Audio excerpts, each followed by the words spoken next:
Halo semuanya, apa kabar Bapak Ibu? Ini adalah video singkat saja ya. Saya berharap Bapak Ibu tidak em, terkejut dengan informasi yang disampaikan dari video ini. Karena ya penelitian para ilmuwan-ilmuwan di zaman ya keterbukaan informasi ini dan di dunia yang serba cepat ya, karena fasilitas-fasilitas sekarang sudah memadai, dunia internet sudah ada, macam-macam lah ya untuk mengakses dokumen-dokumen itu juga sekarang ini sudah sangat gampang ya. Dan kita dikejutkan dengan banyak hal-hal penemuan-penemuan para ilmuwan ya. Nah, salah satu hal yang menarik perhatian saya itu adalah ilmuwan ya saat ini mengungkap tentang asal usul atau sumber dari syahadat Islam itu sendiri. Makanya kalau kita lihat topik hari ini kan, ini topiknya tentang sumber syahadat Islam ya. Ini saya tunjukkan. Oke, jadi Mel, saya berpikir Bapak Ibu sudah familiar dengan Mel ya. Mel ini adalah pemilik kanalnya Sneaker Corner ya. Ya, dan ini bersama dengan rekannya ya, Dr. Jay Smith seperti biasa. Dr. Jay Smith memfasilitasi hasil-hasil analisa para ilmuwan-ilmuwan di seluruh dunia ya, yang khususnya secara khusus untuk membahas tentang tiga hal ya, tentang sejarah Al-Quran, sejarah Islam, dan sejarah Mekah ya. Ya, Al-Quran, sejarah Islam itulah. Dalam sejarah Islam itu kan ada tiga pokok yang sangat penting kan, Muhammad, Mekah, dan Al-Quran. Nah, di dalam Al-Quran itu ada banyak elemen lagi ya, dan salah satu elemen yang diungkap kali ini adalah tentang syahadat Islam itu sendiri. Nah, singkat cerita ya, setelah saya menonton video mereka di dalam percakapan mereka itu, apa yang saya pahami dari penjelasan Mel ini dari videonya, dia mengatakan bahwa ketika dia menganalisa ulang ya sumber-sumber yang dia peroleh, dia menemukan bahwa syahadat Islam ini ternyata itu berasal dari Syria. Bukan murni yang diciptakan atau yang dimiliki oleh Islam itu sendiri, tidak. Tapi justru katanya itu berasal dari Syria yang sudah ada jauh sebelum Islam ada, bahkan dikatakan sampai 3 abad sebelum Abdul Malik. Artinya 3 abad sebelum Abdul Malik itu berarti abad keempat kan, kira-kira gitu ya, abad keempat. Dan ternyata selain itu dari Syria, itu ternyata syahadat itu sebetulnya semboyan para bidat lah, kira-kira gitu ya, terutama yang anti Trinitas. Pada abad keempat, mereka tidak menerima Yesus itu diasosiasikan dengan Tuhan. Ini semakin menarik ya, karena selama ini kan kita diberitahu oleh Muslim, dikatakan bahwa Al-Quran itu berasal dari Allah SWT, diwahyukan oleh Allah SWT ya, melalui Muhammad, melalui perantaraan Jibril kan, kira-kira gitu ya. Jadi ayat-ayat Al-Quran termasuk misalnya syahadat itu ya dari Allah SWT gitu ya. Dan salah satu bukti yang selalu mereka gaung-gaungkan ke kita itu adalah ini tentang syahadat ini. Dan kenapa ini penting sekali bagi mereka? Karena salah satu bukti yang selalu mereka bangga-banggakan itu adalah syahadat itu telah tertulis katanya di dalam sebuah inskripsi di Dome of the Rock gitu. Nah, ini yang selalu mereka bangga-banggakan ketika kita diskusi sama mereka. Oh, lihatlah, itu syahadat Islam itu sudah ada di dalam Dome of the Rock pada zaman Abdul Malik gitu ya.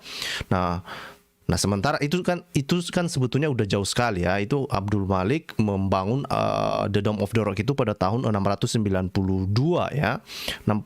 Dimulailah di 691, itu artinya di penghujung abad ke-7. Bukan pada masa Muhammad sebetulnya ya. Nah, itu yang mereka percaya dan itu menurut sumber-sumber Muslim sendiri gitu ya. Dan mereka percaya bahwa apa yang tertulis di dalam Dome of the Rock itu adalah salah satu bukti keberadaan Islam pada abad ke-7. Tapi tunggu dulu gitu ya. Tunggu dulu apakah itu benar atau tidak. Nah, ini yang akan kita dengarkan dari penjelasan para ilmuwan ini. Ya, seperti apa sih dan mengapa? Ya, kenapa mereka menduga, ya ini sekali lagi ilmuwan ini menduga dan mereka yakin gitu pula, ya, bahwa itu syahadat Islam ini sekali lagi berasal dari bahasa Syria yang disalahartikan oleh penulis-penulis Islam atau penafsir-penafsir Islam, penafsir-penafsir Muslim yang mengira itu adalah syahadat Islam. Ya, justru slogan itu adalah slogan yang digunakan oleh polemikus Kristen ya pada abad keempat yang tidak menerima tentang keilahian Yesus. Nah, supaya kita tidak berpanjang lebar lagi, saya mau mengajak Bapak Ibu untuk mendengarkan apa yang disampaikan oleh Mel di dalam diskusinya bersama dengan Jay Smith ya. Oke. Nah, salam Bapak Ibu, terima kasih sudah bergabung dengan saya. Ini ini video mendadak ya, ini review mendadak karena saya juga sangat terkejut juga mendengarkan video ini dari Mel ya. Karena kenapa Bapak Ibu? Selama ini kita selalu berpikir bahwa isi Al-Qur'an itu 100% itu menentang kekristenan. Tetapi dengan temuan-temuan ini kita bisa melihat sebetulnya ya, kita bisa lihat ayat-ayat Al-Qur'an itu justru sebetulnya lebih banyak merujuk kepada Tuhan Yesus justru. Ya, ini penjelasan yang ini ya, tetapi para ilmuwan sekali lagi para ilmuwan mengatakan bahwa perkembangan Al-Qur'an itu yang lama-lama merujuk kepada pribadi yang lain yaitu Muhammad itu berkembang setelah abad ke-8 berlanjut sampai abad ke-11.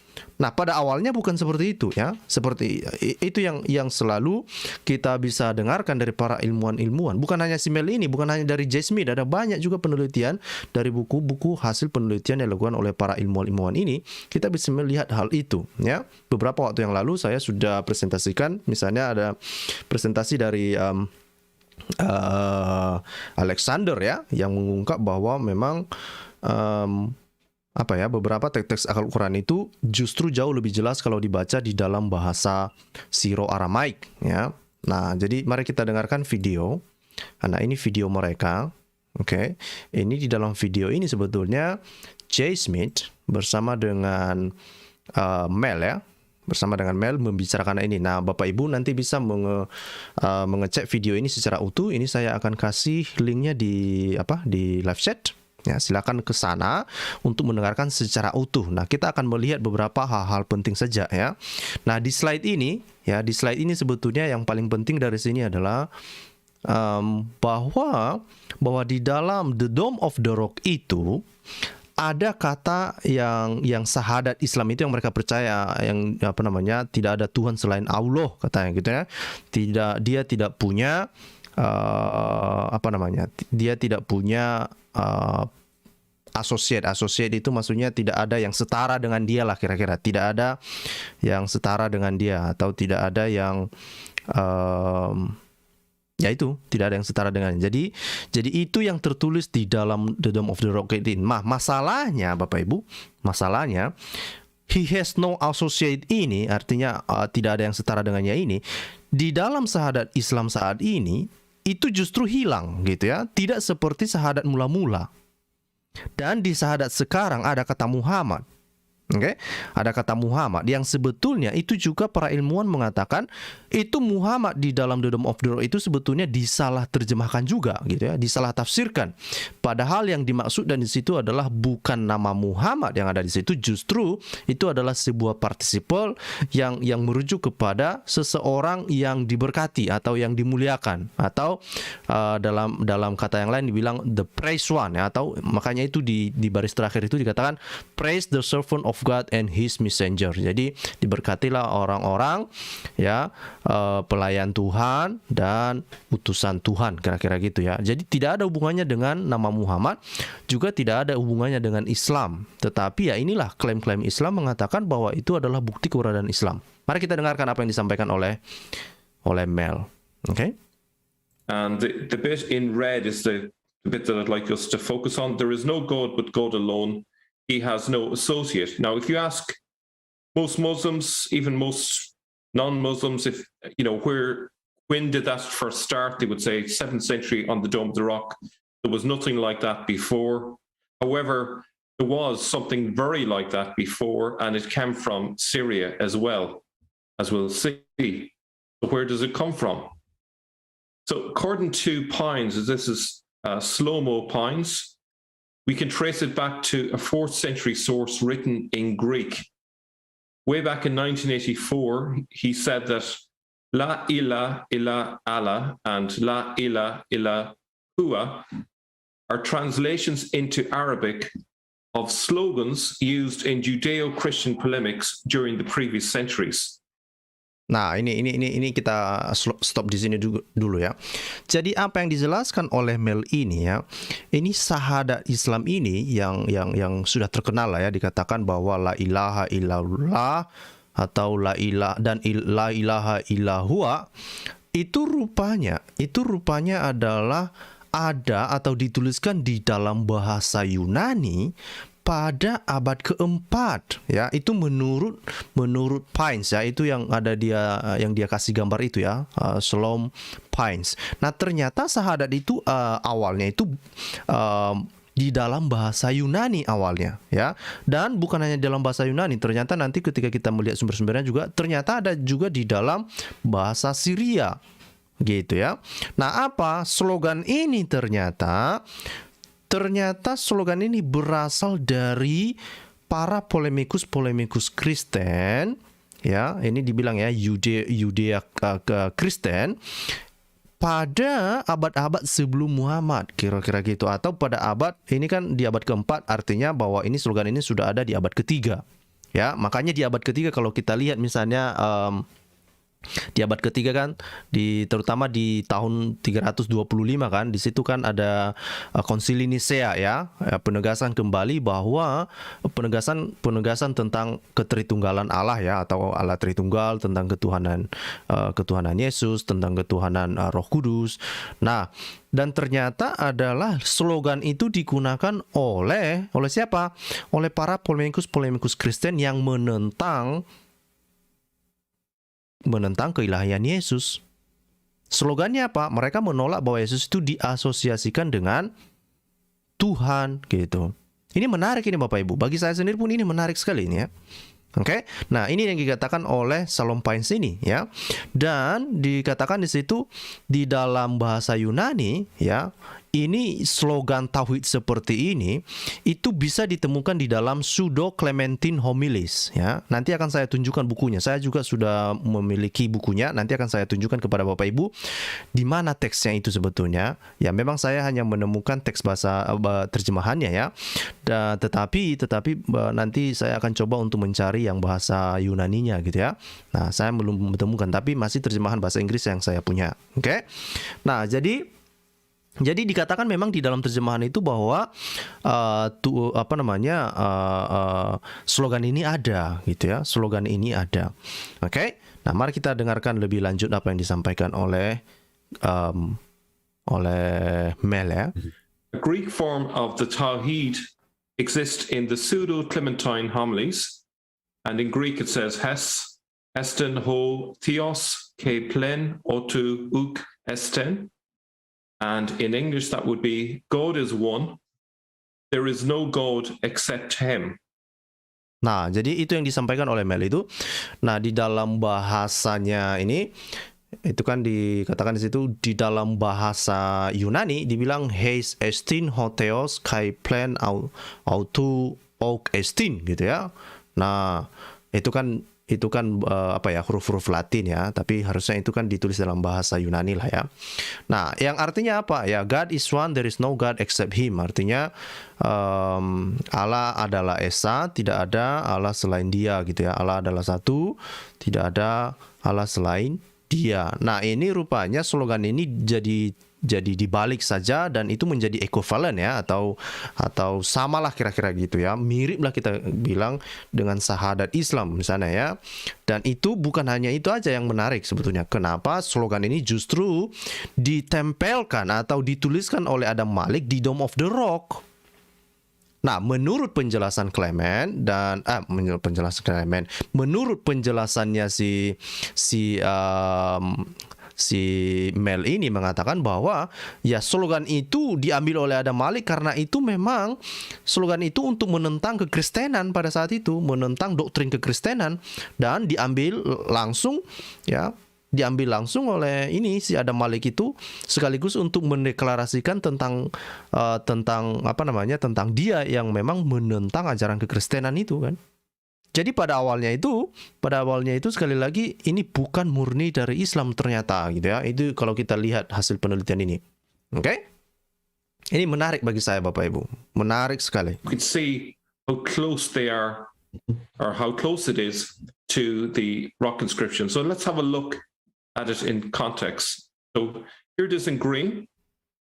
God is one. There is no God except him. Nah, Bapak Ibu bisa melihat ya, inskripsinya itu di sebelah kiri itu ya, dalam bahasa Arab ya. Nah, yang la ilaha illallah itu gitu ya. Nah, ini yang disampaikan oleh Mel ini, bahwa ya apa yang tertulis dalam inskripsi The Dome of the Rock itu dikatakan there is no God but God alone, he has no associate. Jadi tidak ada Tuhan, tapi Tuhan itu sendiri gitu ya. Hanya seorang Tuhan lah kira-kira gitu, dan dia tidak ada yang setara dengan dia gitu ya. If we look at the first element in the rock inscription, there is no God but God alone. That is like the second element. Now, if we just reverse the Pseudo-Clementine homilies, you can see how it parallels very closely. So there is no God except him. That's pretty much the same as there's no God but God alone. And the second one from the Pseudo-Clementine homilies, God is one. Well, another way of putting that, if you say God is one, is that there are no other gods. So God has no associate. Okay, so it's basically the equivalent. And you can imagine if this was a slogan that was used, you can say that slogan in lots of different ways, but the idea is essentially the same. I don't know if you want to react. Oke, jadi apa yang disampaikan oleh Mel ini artinya bahwa ketika ini bisa disandingkan dengan teks apa yang tertulis di dalam inskripsi The Dome of the Rock itu ya, yang dikatakan there is no God but God alone, itu equivalent ya, atau bisa diartikan sama seperti yang ada di dalam slogannya orang-orang yang menentang kekristenan ya, yang ada di dalam Pseudo-Clementine homilies ini ya. Ini ada di dalam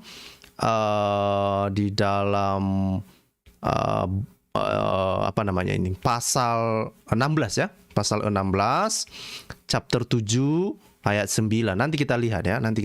Nah, jadi ini yang dia bilang bahwa ini sangat equivalent, dan ini menarik, ternyata memang slogan ini berasal dari orang-orang yang menentang ketuhanan Yesus gitu. To that before I move on. This is fascinating. So really, this could be the antecedent. This could be where it's borrowed from. There is no God, but God could be alone. There is no God except him. God is one. Obviously, this was a well-known phrase. It would have been all over that part of the world at that time, since they would have been speaking both in Greek and in Aramaic. And so Jadi apa yang ditambahkan oleh J. Smith dikatakan di sini bahwa dia juga setuju apa yang disampaikan oleh Mel di sini ya. Kenapa? Karena slogan ini pada abad keempat itu sudah menyebar luas pada saat itu. Sudah menyebar luas pada saat itu, dan sebagai slogan yang digunakan oleh orang-orang yang anti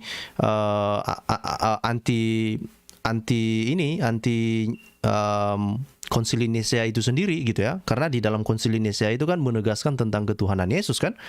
Ya, banyak orang salah paham tentang apa yang terjadi di dalam Konsili Nisea itu. Padahal Konsili Nisea itu kan sebetulnya ya penegasan kembali kan, menegaskan karena begitu banyak orang-orang yang menentang ketuhanan Yesus kan, ada banyak rupa-rupa pengajaran yang lain. Maka bapak-bapak gereja berkumpul untuk menegaskan kembali tentang doktrin kekristenan ya. Salah satunya itu tentang ketuhanan Yesus di dalamnya.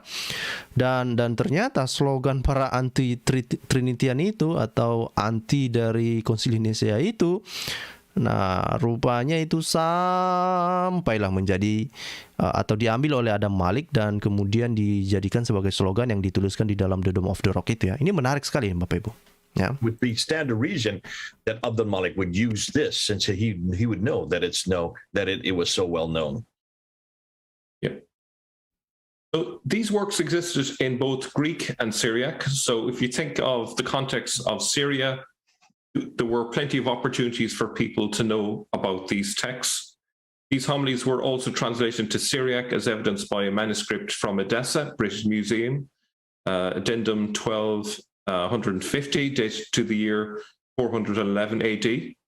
So we have that in Syriac, and obviously, as we mentioned already, it was written earlier in Greek in the 4th century.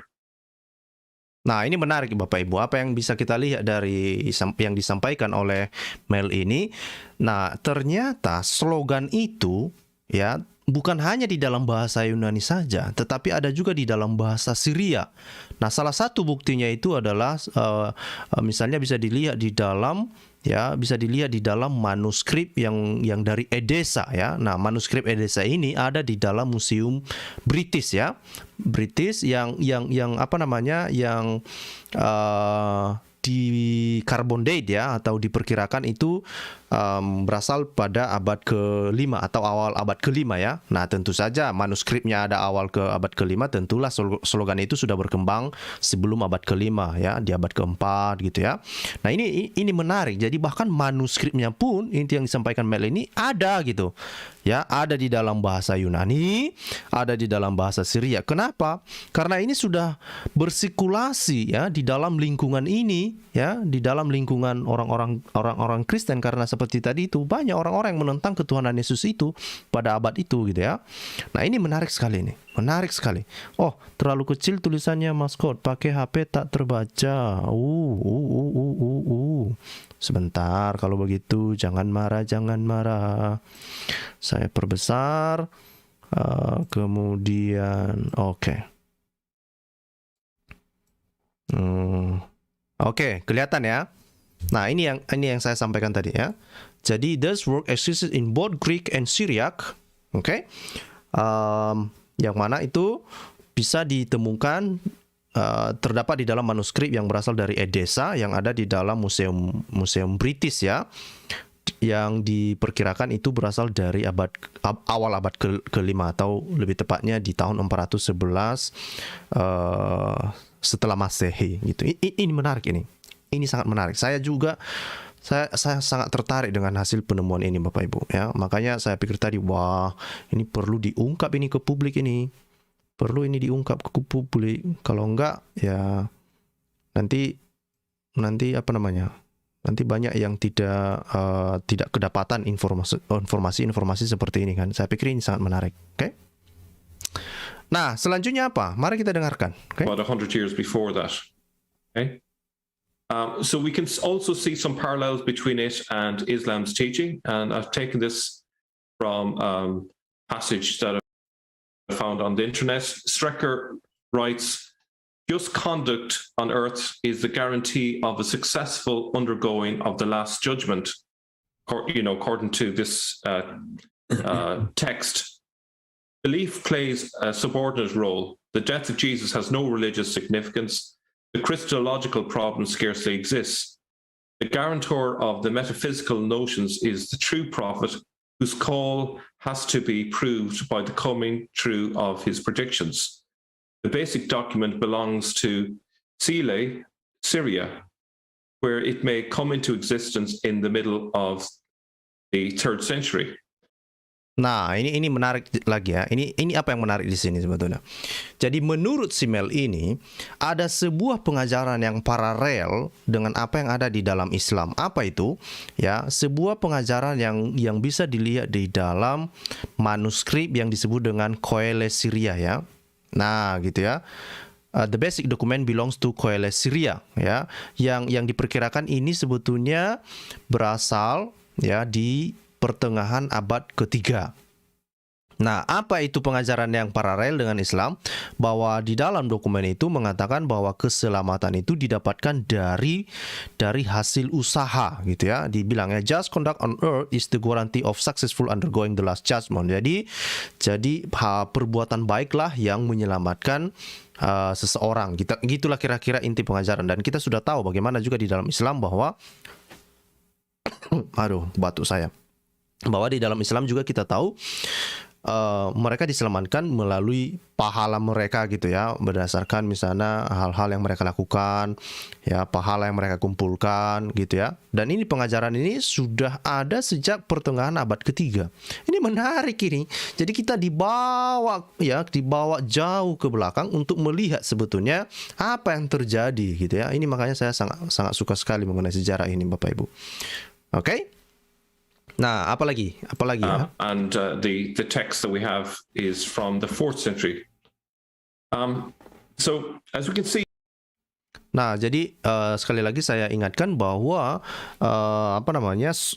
pengajaran rupa-rupa pengajaran seperti itu sudah ada pada abad ketiga, tetapi teksnya itu yang dimiliki sekarang ini diperkirakan berasal dari abad keempat, ya. Ya, itu wajar sajalah, ya, wajar.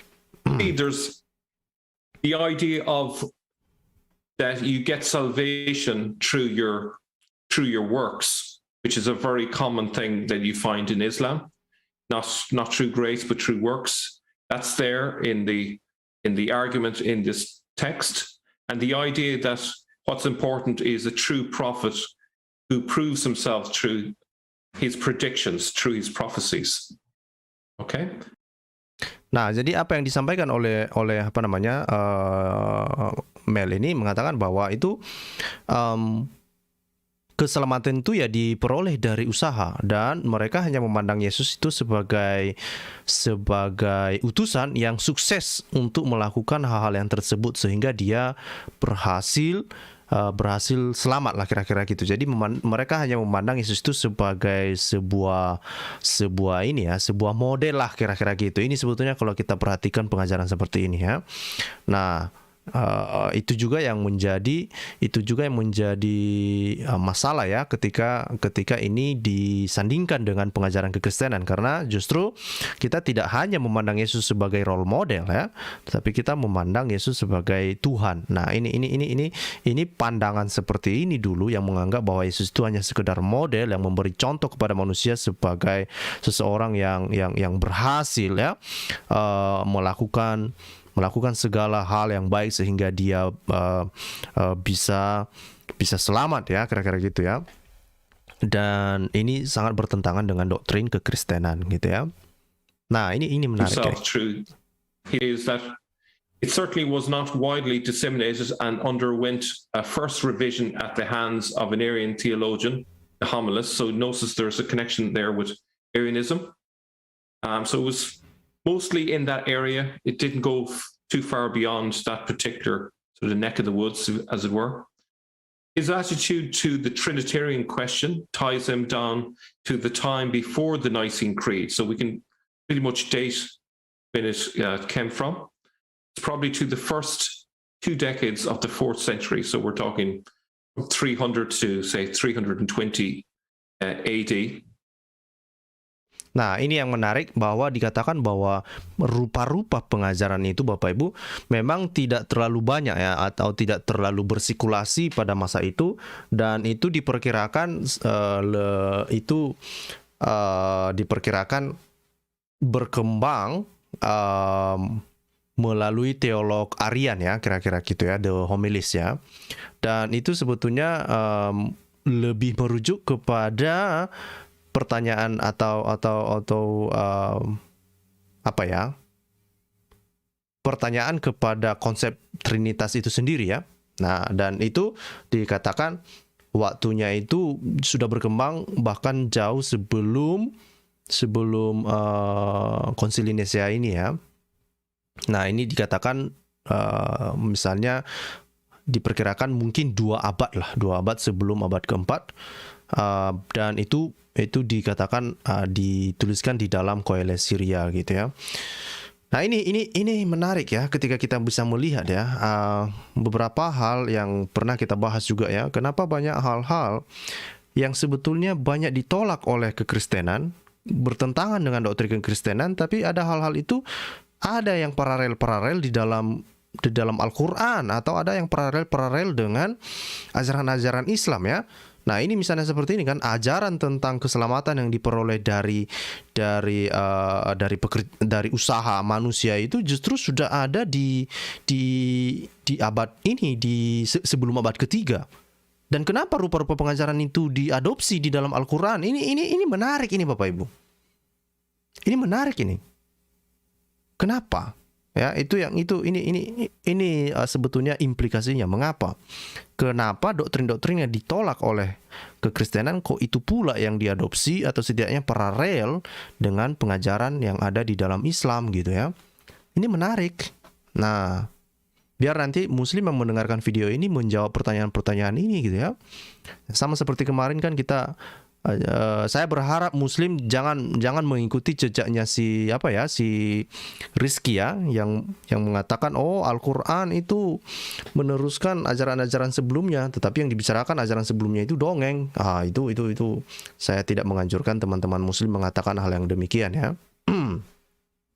Okay. And again, it says he too may have written in Sile, Syria.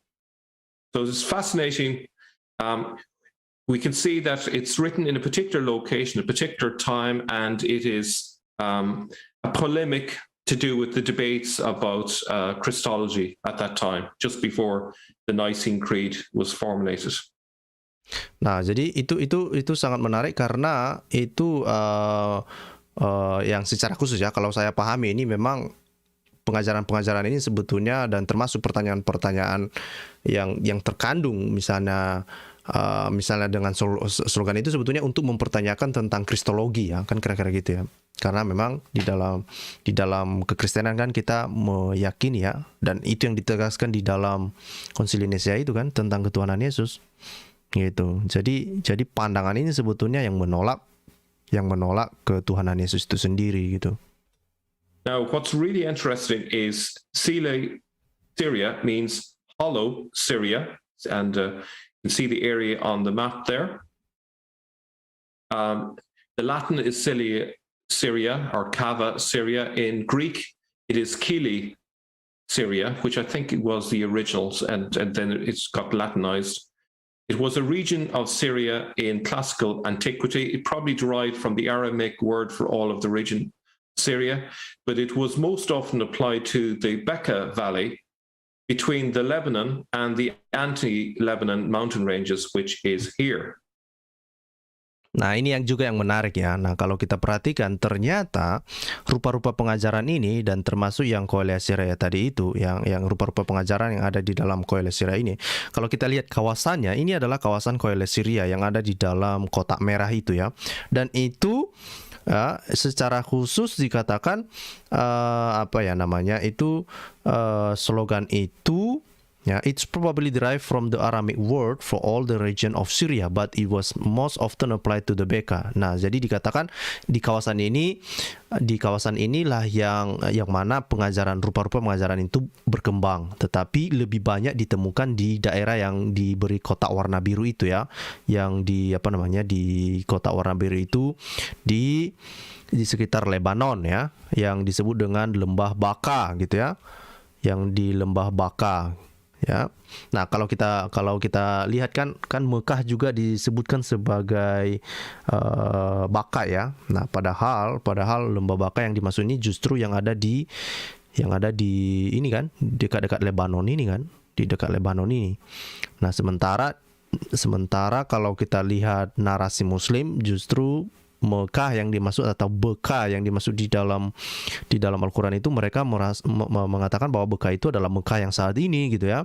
Nah itu menjadi sebuah pertanyaan yang lain ya, lagi ya, untuk mempertanyakan sebetulnya apakah Mekah yang sekarang ini adalah Mekah yang diceritakan atau Mekah yang ada di yang diceritakan di dalam Al-Quran itu sendiri gitu ya. Nah, dan itu yang dipertanyakan sampai sekarang. Justru banyak para ilmuwan mengatakan no.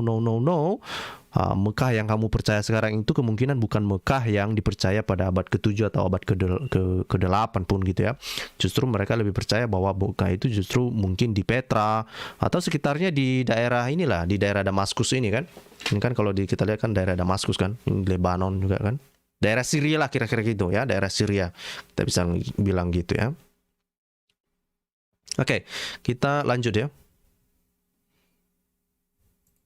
Now, it's fascinating that this text was written there, right in the Valley of Becca, and obviously the Valley of Becca appears in the Quran as well, so there's a good tie-in there. And what's also interesting is the fact that Sele means hollow, and so does Makkah.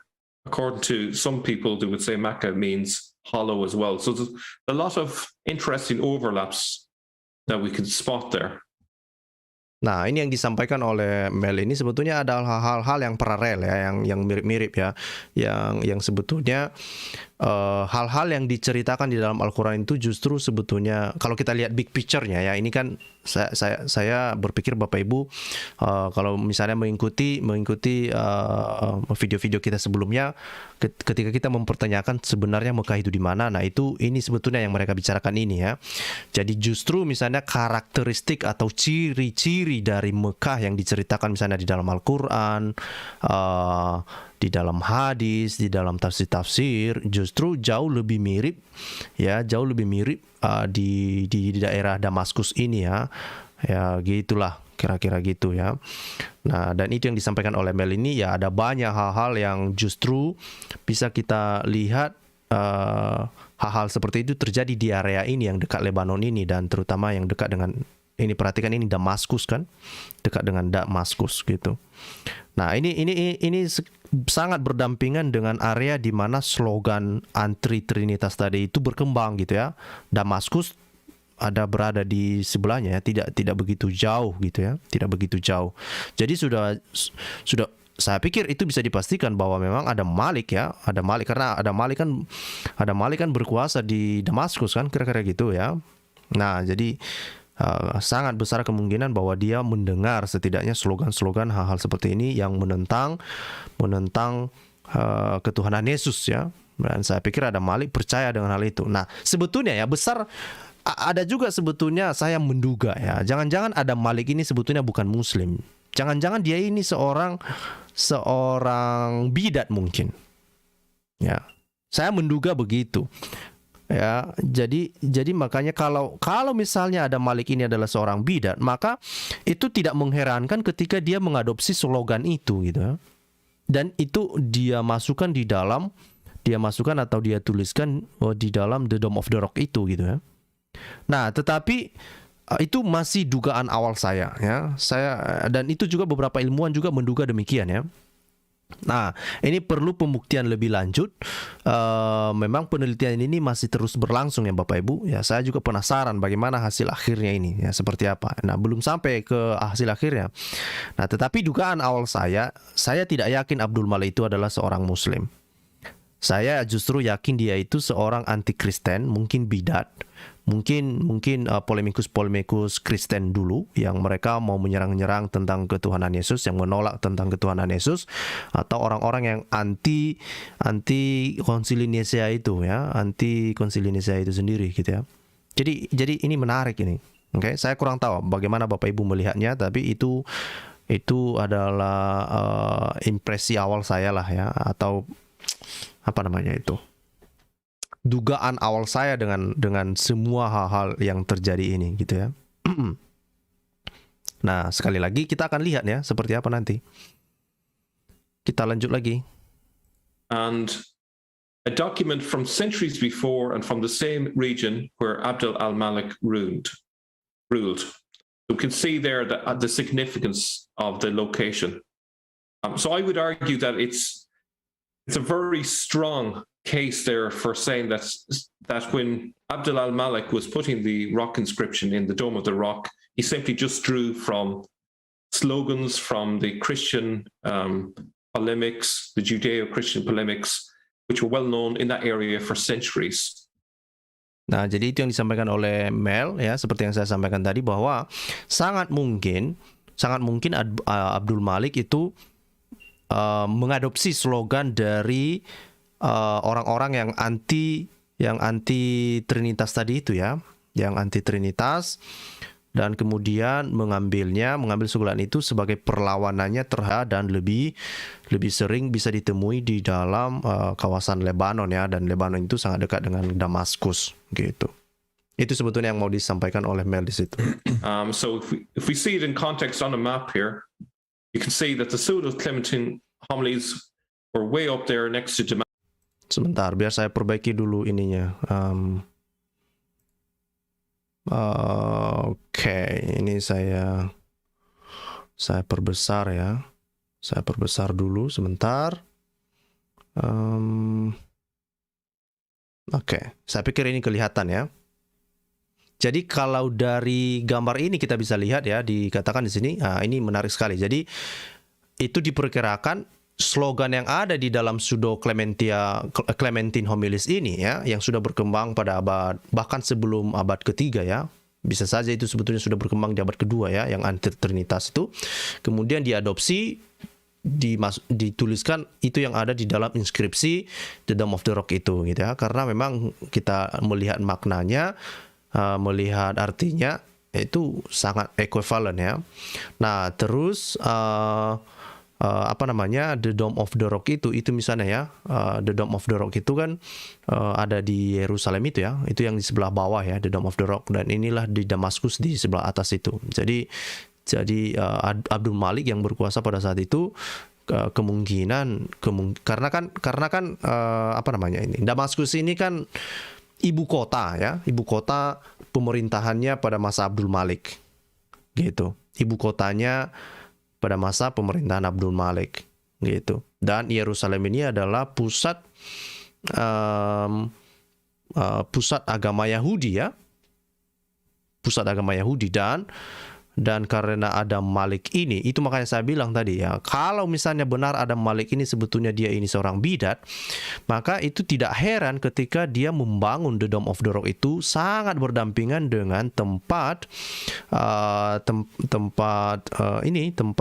pusat keagamaan Yahudi ya, gitu di Yerusalem ya, dan sekaligus untuk menolak tentang ketuhanan Yesus juga. Nah ini sangat menarik ini. Nah sekali lagi mungkin Bapak Ibu juga punya ketertarikan untuk meneliti ini ya. Saya juga penasaran ya. Karena saya sendiri tidak percaya bahwa Adam Malik ini adalah seorang muslim ya. Saya justru percaya dia ini seorang bidat gitu. Damascus, Abdul al-Malik seat of power was in Damascus, and then when he came to putting the rock inscription on the Dome of the Rock, that's where he got his material from. That's what I would suggest, and I would agree with Pines. Yeah. So basically, what you're saying here, this is even the Shahada. This is the statement of faith for all Muslims. This is what they all go to, and this is what sets them, they say, apart from all Christians. Because Oke, apa yang disampaikan oleh J. Smith, saya pikir saya tidak perlu lagi putarkan ya. Sebetulnya J. Smith hanya menjelaskan kembali, menegaskan kembali apa yang disampaikan oleh Mel ya. Apa yang menarik di sini sebetulnya ada sebuah ada sebuah tambahan penjelasan yang disampaikan oleh J. Smith di sini, dikatakan di sini ya. Ini yang menarik ya, Bapak Ibu. Nah, perhatikan ini ada teksnya.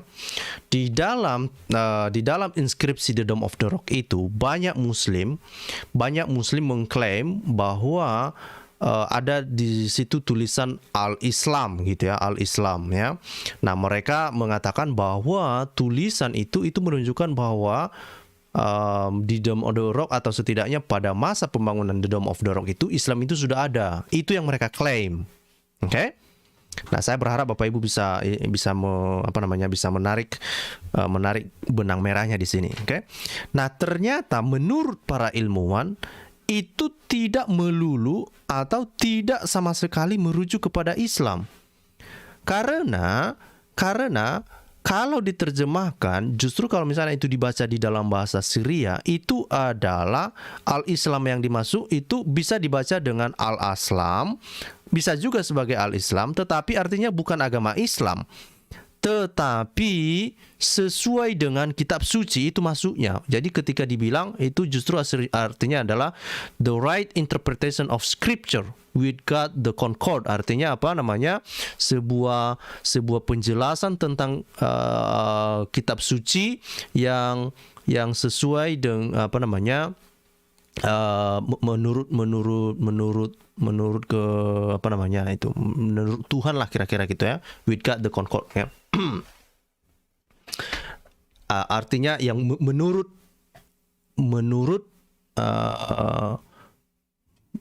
apa namanya itu, menurut kitab suci lah kira-kira gitu. Jadi tidak ada sama sekali, tidak ada hubungannya dengan Islam di sana ya. Jadi itu al-Islam ya, seperti yang dikasih tanda panah itu yang udah dibuat kotak-kotak itu. Nah, itu yang selalu diklaim-klaim oleh para muslim. Oh, itulah bukti Islam pada abad ke-7 pada masa Abdul Malik. Tunggu dulu. Nah, ini yang selalu diingatkan oleh para ilmuwan, terutama para historian. Banyak muslim saat ini dan termasuk para sarjana-sarjana Islam mencoba untuk memasukkan pemahaman dia saat ini terhadap dokumen-dokumen yang lebih tua. Nah, itu disebut sebagai eisegesis, bukan eksegesis. Ya, artinya mereka membawa-bawa cara pengertian mereka sekarang di zaman ini untuk mengartikan apa yang terkandung di dalam misalnya di dalam inskripsi, di dalam manuskrip yang ada pada pada masa lalu gitu ya. Nah, itu nggak boleh dilakukan. Justru apa yang harus dilakukan adalah membiarkan teks ya yang ada ditemukan pada masa lalu itu berbicara pada dirinya sendiri. Kita harus mengikuti apa yang disampaikan yang ada di dalam teks kuno itu, atau teks tertua itu, atau teks-teks yang diperkirakan berasal dari abad ke-7 ini, dengan narasinya gitu. Tidak boleh kita membawa narasi kita yang kita punya saat ini lalu kita mengaplikasikannya kepada dokumen-dokumen itu. Nggak bisa kayak gitu. Nah, apa yang dilakukan oleh muslim saat ini justru itu yang mereka lakukan gitu. Ya, mereka bersikeras bahwa itu adalah tentang Islam gitu ya. Padahal kalau dibandingkan dan menurut para ilmuwan justru bukan, nggak ada hubungannya dengan Islam gitu. Nggak ada. Jadi itu adalah sesuatu klaim yang perlu dipertanyakan kembali, perlu dievaluasi kembali ya. Dan ini menjadi tantangan besar di dalam dunia Islam gitu ya, ketika ini dipertanyakan. Nggak ada hubungannya. Nah, bagaimana ini bisa kita ketahui ya? Ini adalah penjelasan yang disampaikan oleh berdua bersama dengan J. Smith dan Mel ya.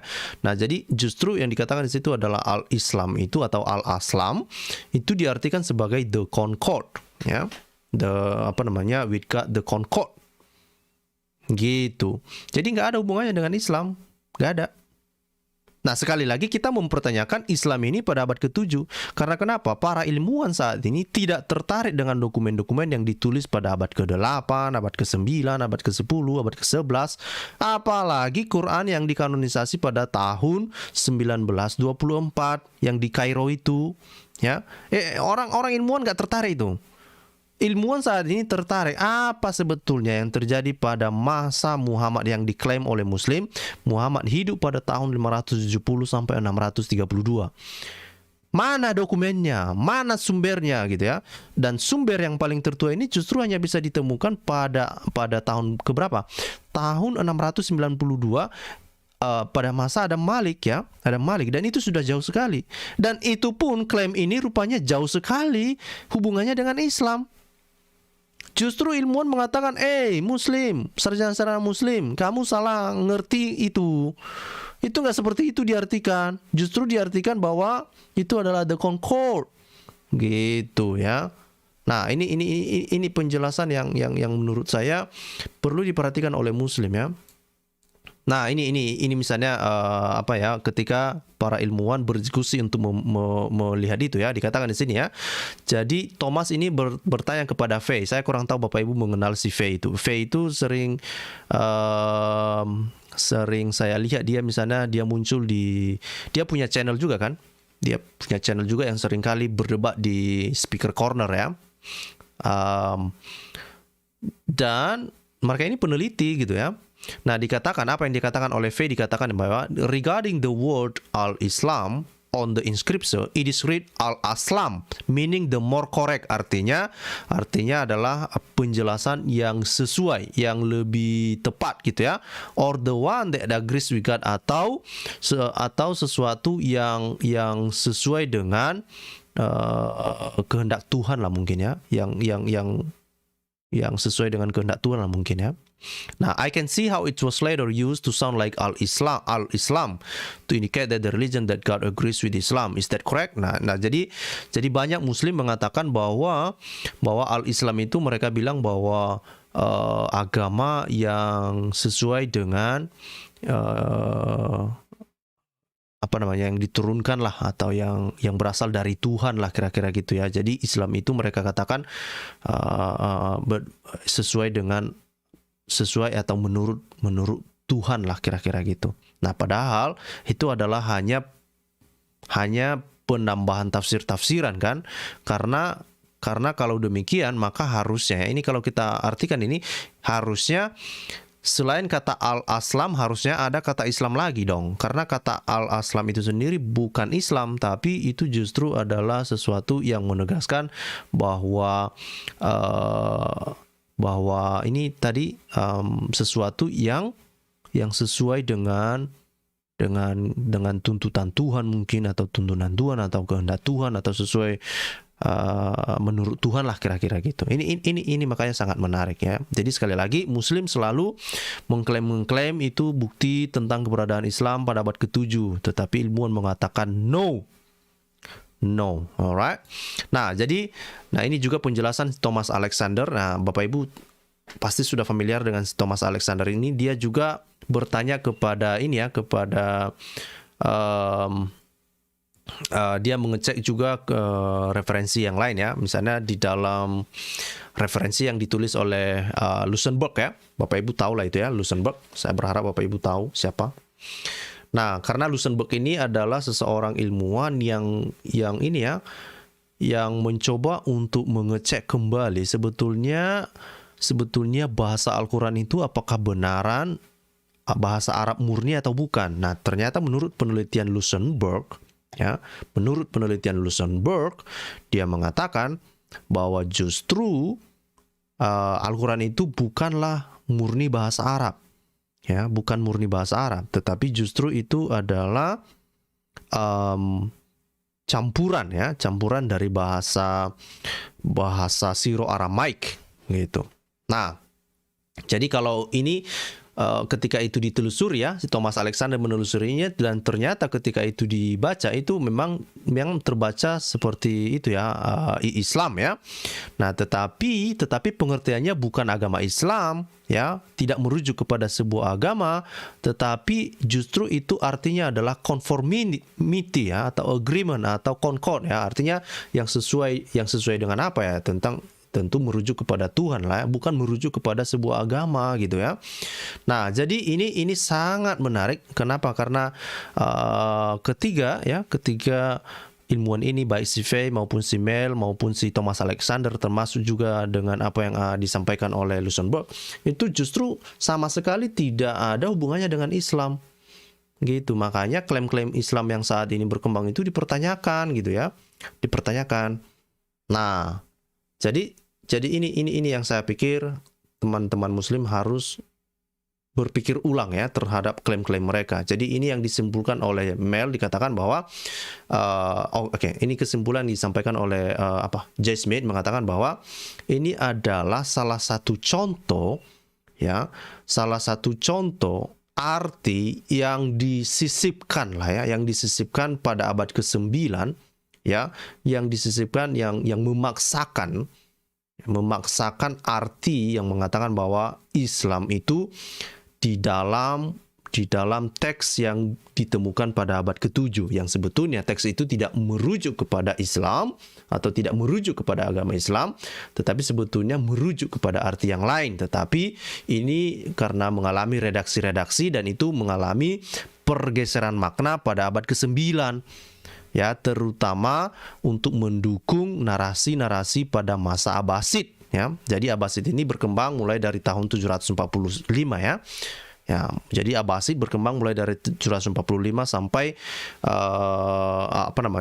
sampai abad ke-9 lah ya, sampai abad ke-9, dan narasi-narasi seperti inilah yang dikatakan oleh para ilmuwan ini berkembang di sana. Jadi pemaksaan ya, ada imposing ya, mereka mengimpose atau memaksakan lah kira-kira kita bilang ya, menggeser makna yang sebenarnya, dan mereka memaksakan al-Islam itu merujuk kepada sebuah agama Islam gitu. Nah, yang pada kenyataannya tidak demikian gitu ya. Alright, jadi ini yang menarik tadi mengenai kata al-Islam itu sudah dibahas.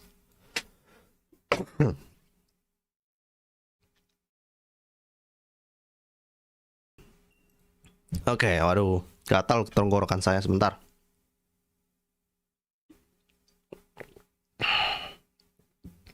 Oke, jadi ini adalah tentang, sekali lagi, contoh bagaimana di dalam masa Abbasid itu banyak para penulis, banyak para penafsir itu menyisipkan makna atau menyisipkan Islam itu ke pengertian mereka sendiri untuk mendukung narasi mereka, yang sebenarnya tidak ada pengertian seperti itu ketika dilihat di dalam teks-teks yang ditemukan pada masa atau pada abad ke-7 ya.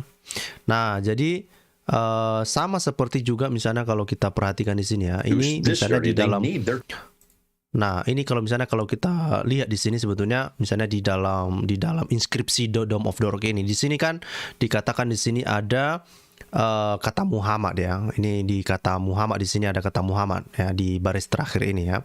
Tetapi tetapi sebetulnya justru bukan kata Muhammad yang ada di situ ya. Justru kalau kita lihat pengertian aslinya justru, oke ya, saya bawa ke belakang. Nah, ini sebetulnya justru yang dikatakan di situ adalah the praised one ya, atau dimuliakanlah dia yang dimuliakanlah dia yang menjadi pelayanan Tuhan dan utusan Tuhan, kira-kira itu. Jadi sama sekali tidak ada hubungannya dengan Islam, tidak ada hubungannya dengan Muhammad ya, karena ini justru pengertian-pengertian Islam dan Muhammad itu justru pengertian-pengertian yang dipaksakan ya, pengertian yang dinarasikan ya, yang dinarasikan oleh para mungkin orang-orang pemimpin Arab pada masa Abbasid. Nah, ini menarik ya. Sekali lagi ini kepada teman-teman muslim ya, ini hanya kita melihat, memahami apa yang disampaikan oleh para ilmuwan ya, para ilmuwan, dan biarlah muslim mempelajarinya sendiri ya. Ya, yang masalah itu kan bukan kita orang Kristen ya. Yang perlu untuk mempelajari ini kan teman-teman muslim. Mereka butuh untuk memahami agamanya, mereka butuh memahami dari mana syahadat itu berasal, mereka butuh untuk mengetahui apakah memang benar syahadat itu memang betul itu murni dari agama Islam, atau justru berasal dari orang-orang polemikus Kristen yang menolak ketuhanan Yesus yang sudah berkembang terutama pada abad keempat ya. Berkembang pada abad ketiga sih, tetapi teksnya sudah ditemukan pada teks yang sudah ditemukan saat ini diperkirakan pada abad keempat, kira-kira gitu. Saya berharap informasi ini menambah pengetahuan kita, menambah informasi ke kita. Saya berharap juga informasi ini memberikan bahan renungan lah kepada teman-teman muslim, sekali lagi ya. Nah, jangan tidak perlu menghujat, tidak perlu mengatakan yang aneh-aneh di kolom komentar nantinya, enggak perlu ya, santai saja. Kalau memang Islam itu benar ya pasti akan benar. Oke. Nah, tetapi kalau salah ya, kalau ini temuan-temuan para ilmuwan ini benar apa adanya, ya terima kenyataannya gitu ya. Dan mungkin sudah waktunya untuk berpikir kembali tentang apa yang telah diyakini selama ini, mungkin perlu untuk dipertimbangkan kembali gitu ya. Nah, itu saja dari saya. Selalu ingat pesan saya bahwa Yesus adalah Tuhan, Tuhan kita, Allah Tritunggal. Yang lain itu niru-niru ya. Di luar sana juga banyak yang menolak ketuhanan Yesus ya. Nah, dan ternyata itu pengajaran-pengajaran seperti ini sudah ada di abad ke-3 ya. Dan pertanyaannya, kenapa lah pengajaran ini justru diadopsi atau paralel dengan pengajaran Al-Quran, terutama misalnya tentang keselamatan ya. Keselamatan yang diperoleh melalui usaha manusia itu sendiri ya. Itu saja dari saya. Dan oke, sebelum saya tutup lah ya. Sebelum kita tutup, bukankah kita sering mendengar Muslim selalu mengatakan, oh, Isa itu atau Yesus itu adalah seseorang yang tidak berdosa, seseorang role model lah. Mereka juga percaya bahwa Yesus adalah orang yang luar biasa gitu ya. Dan bahkan di dalam Al-Quran sendiri kan hanya Yesus sendiri yang mendapat gelar sebagai Al-Masiyah kan gitu ya. Isa Al-Masiyah gitu ya. Tidak ada yang lain yang mendapatkan gelar itu. Artinya ada memang sesuatu yang unik dari Yesus itu sendiri ya. Dan ini menarik bagi saya. Nah, mari kita tunggu. Yang paling saya tunggu sebetulnya adalah memastikan apakah sebetulnya Abdul Malik ini seorang bidat atau bukan. Gitu. Karena saya sendiri tidak percaya bahwa Abdul Malik ini adalah seorang Muslim. Saya tidak percaya karena justru jejak Islam tidak bisa ditemukan pada abad ke-7 itu sendiri, gitu ya. Nah, itu saja. Terima kasih Bapak Ibu sudah bersama-sama dengan saya di tengah malam ini. Saya berharap Bapak Ibu mendapatkan informasi yang berguna. Tuhan Yesus memberkati. Salam semuanya. Sampai jumpa di topik yang lain. Salam semuanya.